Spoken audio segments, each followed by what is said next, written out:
Donc à partir de 1978, on parle de l'ère des modernistes dirigée par Deng Xiaoping. Donc Deng Xiaoping, dès son arrivée au pouvoir en 1978, il a trouvé un pays complètement dévasté, complètement ruiné, causé par la révolution culturelle. Donc l'écart du développement de la Chine et les autres pays est assez grand. Donc il va falloir très rapidement entamer une politique de modernisation. Et c'est la raison pour laquelle on va entamer une réforme politique appelée la politique des 4 modernisations, c'est-à-dire donc développer l'agriculture, l'industrie, la recherche scientifique et technique et l'armée. Et pour ce faire, quelle est la voie qu'on va utiliser? Selon lui, je ne vais pas parler des méthodes mais des résultats. Développer à travers le socialisme et le libéralisme en économie. Donc l'on va associer les deux à la fois et c'est ce qu'on appelle le socialisme de marché. Je ne vais pas parler des méthodes mais des résultats. Comment développer la Chine? Comment rattraper les autres pays? C'est l'idée selon laquelle Deng Xiaoping va entamer une politique de modernisation. Et c'est dans cette lancée aussi qu'il va faire la politique de démaoïsation. Donc pour faire cela, cette politique de démaoïsation, c'est de faire le contraire de ce que faisait Mao Zedong sur le plan économique. Mao Zedong, dès son arrivée au pouvoir, il a fait ce qu'on appelle la suppression du secteur privé, le fait de chasser les investisseurs privés étrangers, le fait de faire collectivisation des terres. Deng Xiaoping va commencer par une politique d'ouverture. Politique d'ouverture veut dire quoi? Il a raffermi ses liens avec le Japon, se rapproche de l'Occident, raffermi ses relations avec les Américains, dans le seul but de faire quoi? Mettre fin à l'isolement de la Chine. Et c'est dans cette lancée aussi que l'homme va faire quoi? Il fait appel aux investisseurs privés internationaux. Fait appel aussi au secteur privé, dans le seul but maintenant de mettre fin à l'isolement de la Chine. C'est l'idée de créer des zones économiques et spatiales pour permettre aux investisseurs privés étrangers de venir investir au niveau de la Chine. Mais la décollectivisation des terres par la suppression des communes populaires qui a été mise en place par Mao Zedong. Donc, selon l'homme, on doit coûte que coûte développer l'économie. On doit moderniser ces 4 secteurs. Et là, c'est possible que par une politique d'ouverture. On parle donc de politique de modernisation. Donc, dans cette lancée aussi, qu'est-ce qu'il va faire? Politique de socialisme de marché. Le libéralisme et le socialisme en économie, donc on parle de socialisme de marché. Mais sur le plan politique, l'homme n'a pas fait des modernisations. Pourquoi la Chine actuellement demande la 5e modernisation? Parce que l'homme a modernisé les 4 secteurs, mais quand il s'agit de l'ouverture du régime à la critique, qu'on appelle la démocratie, l'homme n'a pas touché. Pourquoi? Parce que retenez très bien que lors des campagnes des sans-fleurs, Mao Zedong avait fait une politique d'ouverture au niveau du régime et c'est Mao a failli perdre le pouvoir. Donc Deng Xiaoping, c'est une leçon pour lui. Qu'est-ce qu'il a décidé de faire maintenant? Il n'a pas touché la politique. Donc l'autoritarisme politique continue.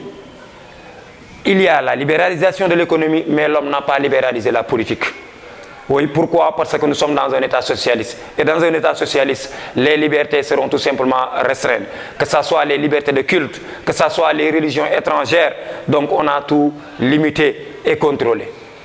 Et donc la Chine, lors des événements de 4 juin 1989, la grande manifestation des étudiants qui réclamaient la 5e modernisation qui est la démocratie, donc Deng Xiaoping va demander à l'armée de massacrer.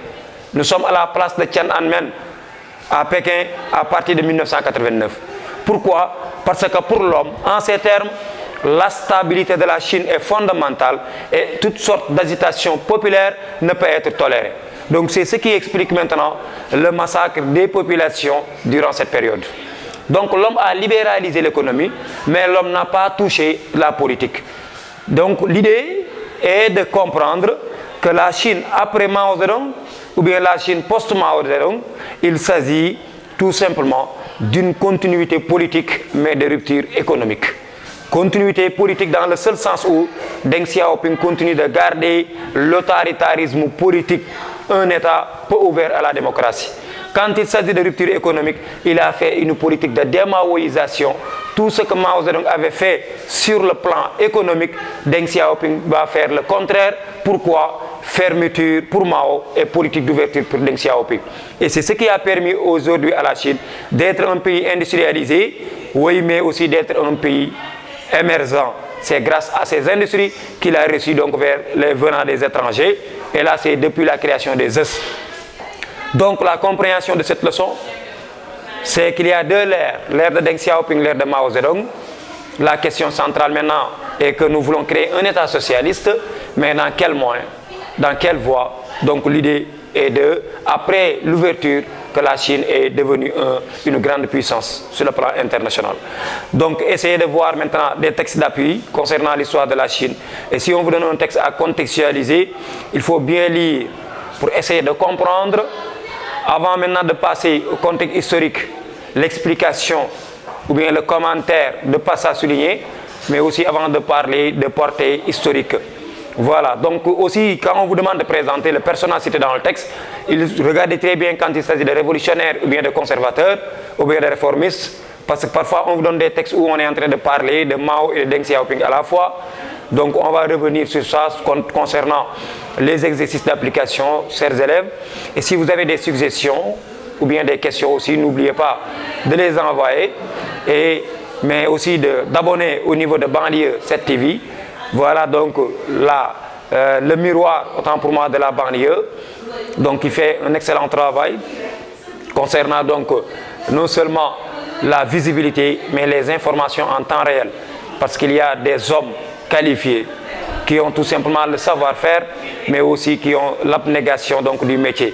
Voilà donc, chers élèves, continuez de nous suivre sur ce site parce qu'on aura des synthèses à la fin de l'année, non seulement, mais il y aura aussi des rubriques très importantes à faire concernant donc dans ce domaine, surtout l'histoire et la géographie. Il y aura des cafés AG, donc des synthèses, des exercices d'application qu'on va travailler au fil du temps, si le temps nous le permet bien sûr, à travers donc Banlieue 7 TV. Donc on vous remercie et très prochainement, Mouché Gueye, donc professeur d'histoire et de géographie. Merci beaucoup à toutes et à tous.